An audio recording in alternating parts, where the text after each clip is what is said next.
Hello students, welcome back to physics with Shubham sir. आज हम important topics के lecture series में एक नया चैप्टर स्टार्ट कर रहे हैं and that is superposition of waves. काफ़ी बड़ा चैप्टर होता है, काफ़ी ज़्यादा डेरिवेशंस है चैप्टर में, काफ़ी मैथमेटिकल चैप्टर लगता है और समझ में नहीं आता है। और ऑसिलेशंस करने के बाद ऐसा लगता है कि इसको छोड़ ही दिया जाए कि ऑसिलेशंस ही इतना सर पे बोझ हो गया है, तो अब इसका क्या करना है।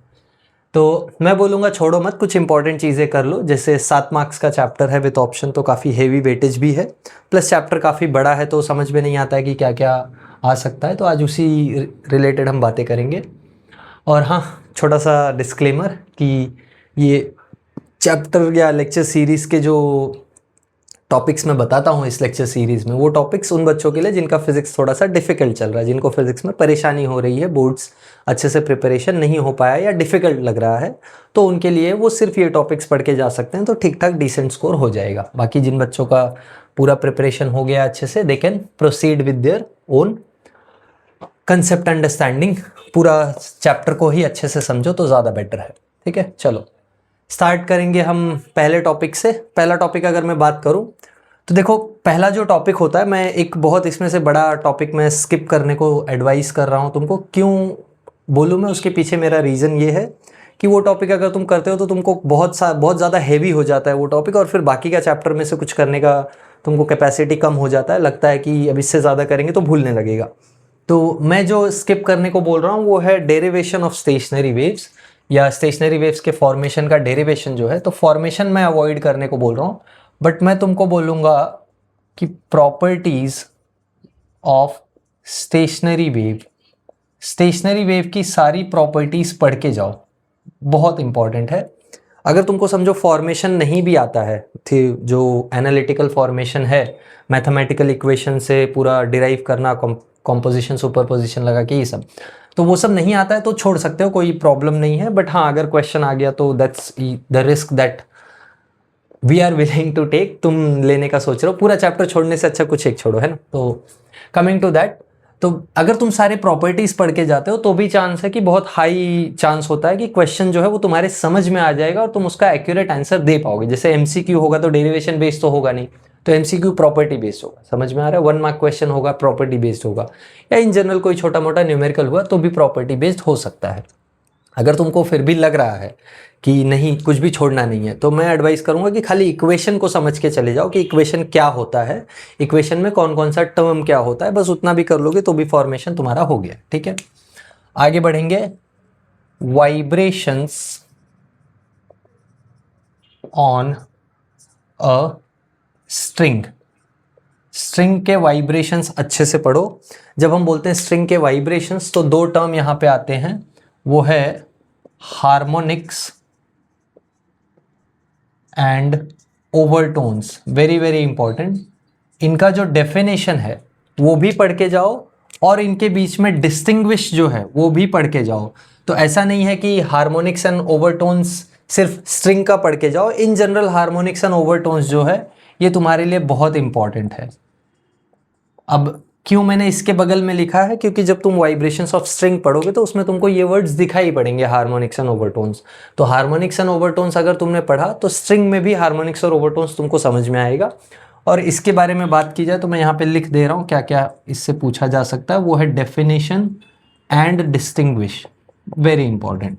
ठीक है, ये हार्मोनिक्स और ओवरटोन्स के डेफिनेशन और डिस्टिंग्विश को अगर पढ़ के जाते हो तो चांस है कि या तो डिस्टिंग्विश बिटवीन वाला क्वेश्चन आ सकता है, या तो फिर जैसे मैंने तुमको बताया था ना कि न्यूक्लियर फिजन और फ्यूजन में से डिस्टिंग्विश का क्वेश्चन आने का चांस हाई होता है, वैसे ही हार्मोनिक्स और ओवरटोन्स से भी डिस्टिंग्विश का क्वेश्चन आने का चांस हाई होता है।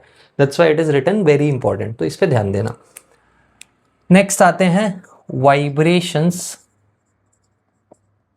Of air column. Air column के वाइब्रेशंस भी पढ़ के जाओ।